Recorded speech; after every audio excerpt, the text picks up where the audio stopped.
Siempre hay novedades en temas de salud y es muy importante para aquellos que sufren una determinada patología. La novedad que traemos el día de hoy es que presentaron un tratamiento para una enfermedad inflamatoria progresiva que afecta a los nervios periféricos. Tal vez el enunciado resulta muy complicado, pero para aquellos que viven esta patología, sufren esta patología, lo pueden identificar fácilmente. Pero vamos a tratar de desarrollarlo, explicar de qué se trata, cuál es el tratamiento, cuál es la situación de vida de estos pacientes. En línea, el doctor Ricardo Reising, que es médico neurólogo, jefe de neurología del Hospital Británico de Buenos Aires. Muy buenas tardes, doctor Reising, José Bouza le habla. Muy buenas tardes, un gusto saludarlo. Doctor, esta enfermedad tiene un nombre que es un poco complicado, más allá de lo complicado que puede ser cuando yo estaba enunciando la presentación de esta enfermedad. Sí, a ver, se la conoce por su sigla. Seguramente, como usted dice, el nombre completo es complejo. La sigla es CIDP, y esencialmente es una enfermedad poco frecuente, autoinmune, en donde el sistema inmunológico, por error,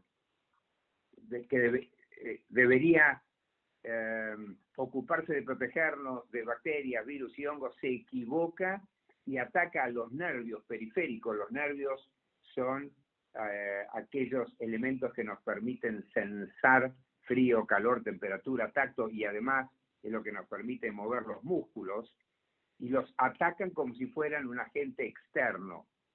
Al atacarlo, los inflaman, y esa inflamación hace que los nervios dejen de funcionar y pierdan entonces la capacidad de cumplir con lo que tienen que hacer, que es transmitirle al cerebro la percepción de distintos tipos de sensaciones. Por eso la gente se empieza a quejar de que tiene los pies dormidos, las manos dormidas, y el paciente empieza a perder control de la fuerza muscular, va perdiendo progresivamente fuerza y va empieza con trastornos de la marcha, cada vez se hace más difícil, empieza a perder fuerza en las manos, en los miembros superiores, lo cual lo discapacita enormemente.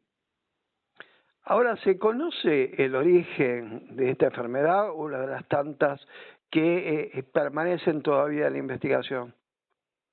Bueno, a ver, lo que se conoce es que lo que termina inflamando a los nervios es el propio sistema inmune del organismo, y por eso entra dentro de una larga lista de enfermedades que existen, que son autoinmunes. Estas son enfermedades autoinmunes que atacan específicamente al sistema nervioso periférico, que está formado por estos nervios.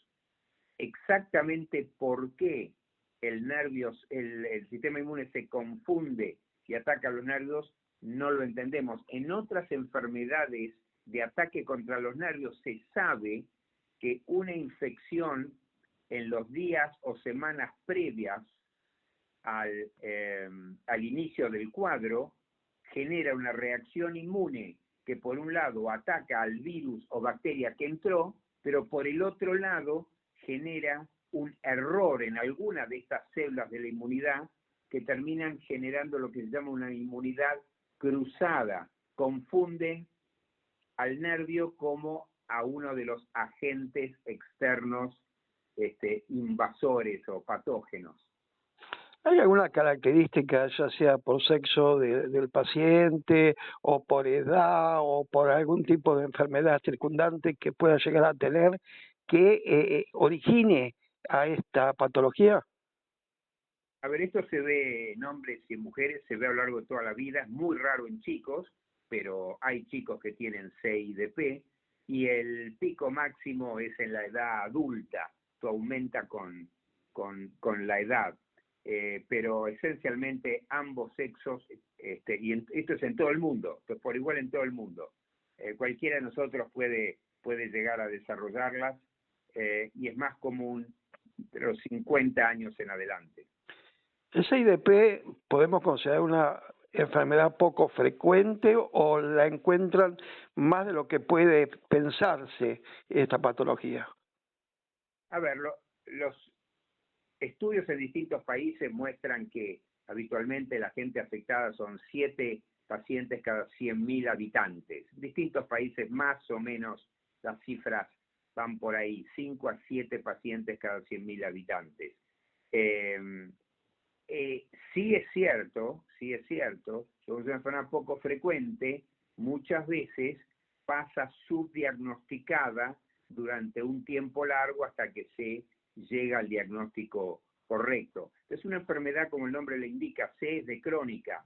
Esto es algo que se instala lenta y progresivamente, y por eso la gente suele hacer consultas varias, muchas veces al no poder caminar bien o sentir pies dormidos o manos dormidas, erróneamente buscan una explicación ortopédica, traumatológica en la columna, y eso demora a veces un poco el diagnóstico.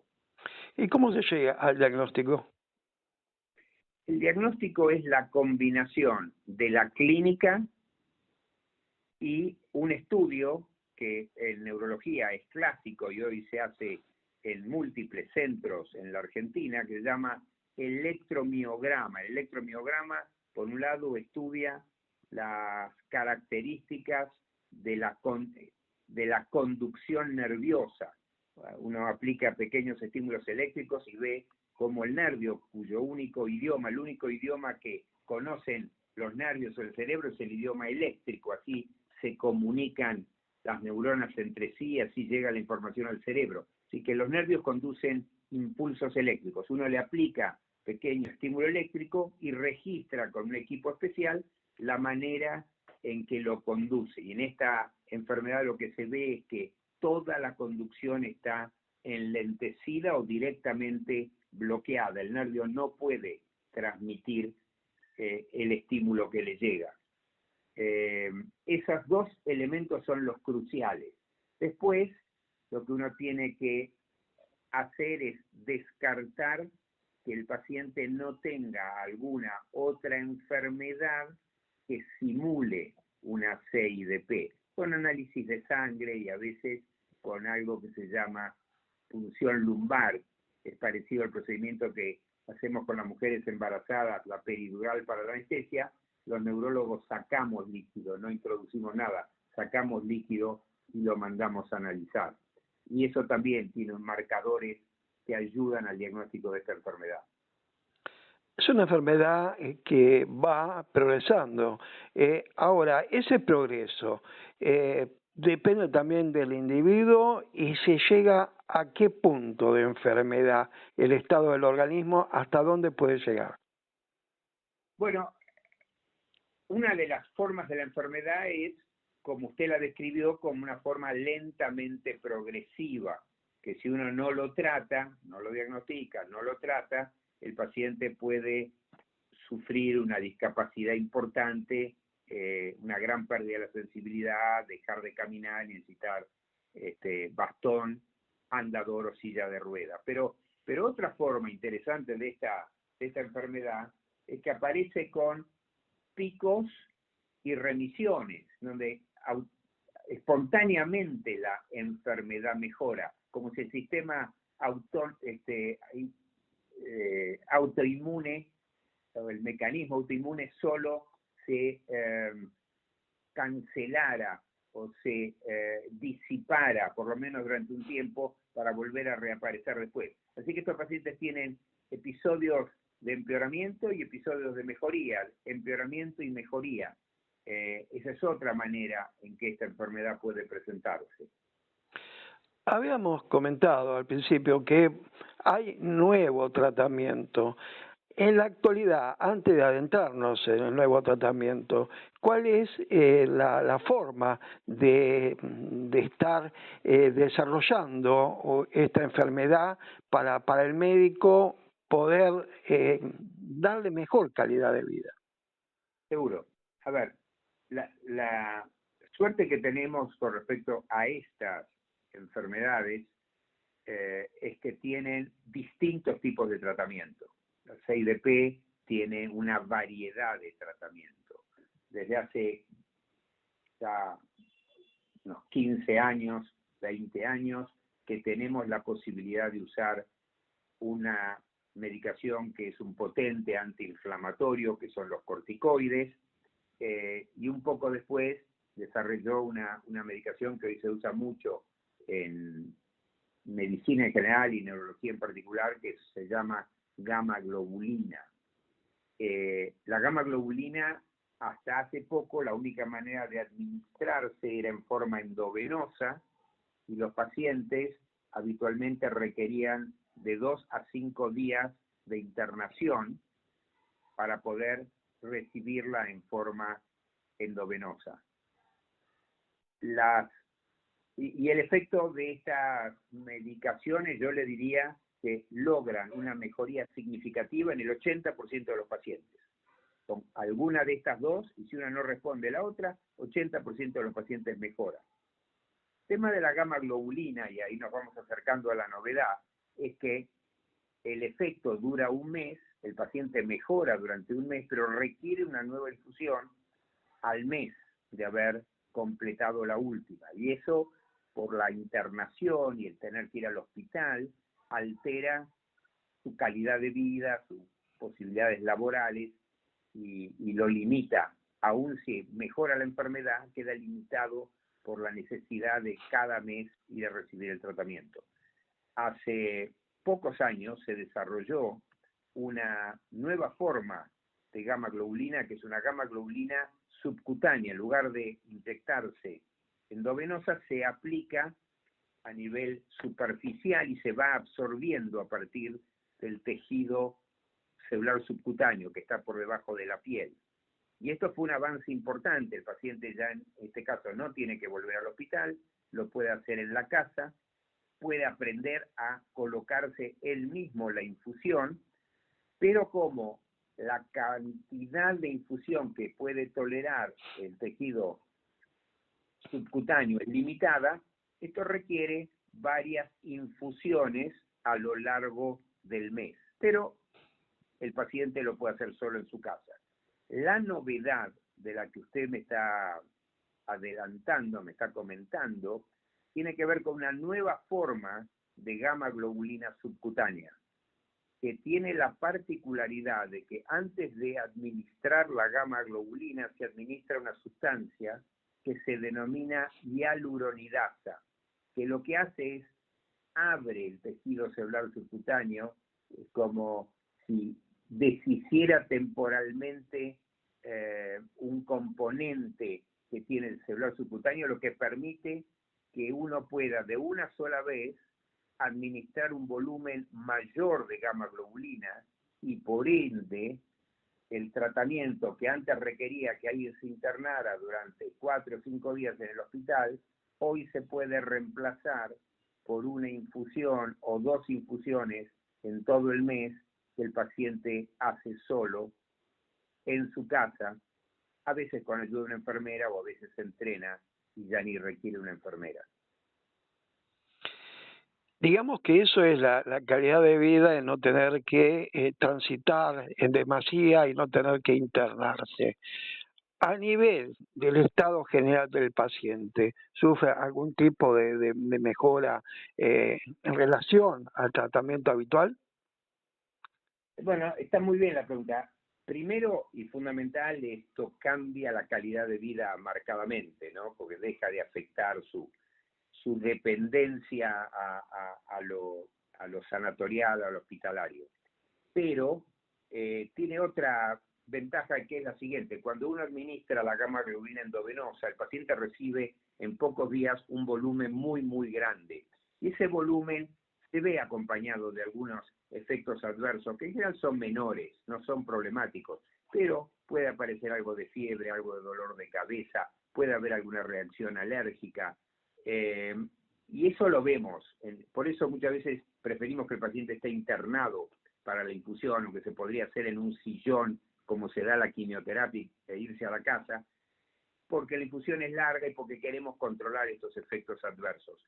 Con la gamas subcutánea al diluirse el efecto, ya no existe un pico tan alto y eso hace que estos efectos adversos también se reduzcan, por lo cual tiene una eficacia similar a la gama endovenosa, pero con menos efectos adversos.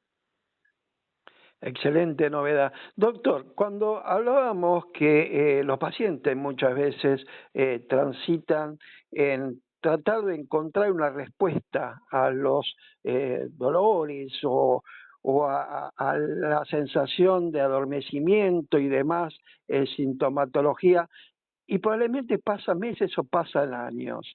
¿Hay algunos consejos que usted pueda llegar a brindar para tratar de ser más específico de parte del posible persona que tenga esta enfermedad? Porque, digamos, el tratamiento ya le corresponde al profesional.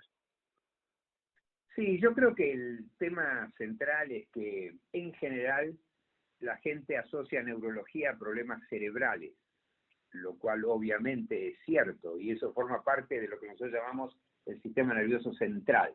Y no siempre tiene idea de que hay un segundo gran componente del sistema nervioso formado por las raíces nerviosas, los plexos, los nervios, los músculos, que incluye una enorme cantidad de enfermedades que se denominan enfermedades neuromusculares.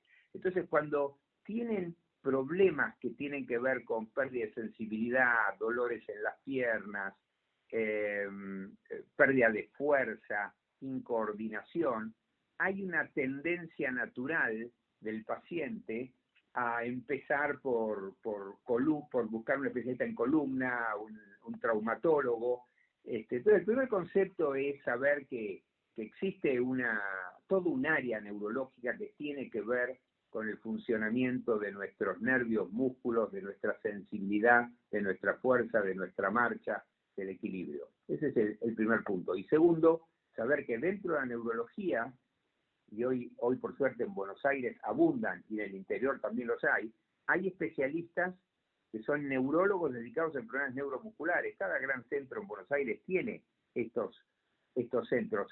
Si uno pudiera lograr que el paciente recurriera a ellos más rápido o de forma espontánea o derivado por su médico clínico, médico generalista, creo que ahí se acortaría la odisea diagnóstica que muchos de estos pacientes tienen. Así que creo que esa es un poco la idea, de ir pensando más y más en que existe una subespecialidad que hay que pensarla cuando uno empieza con síntomas como los de adormecimiento, pérdida de fuerza, pérdida del equilibrio en piernas y en brazos. Doctor Ricardo Reisen, muy claro, le agradezco que haya traído este tema y no va a faltar la oportunidad que volvamos a consultar. Gracias a usted por la consulta, un gusto grande saludarlo. Muy buenas tardes. Chao.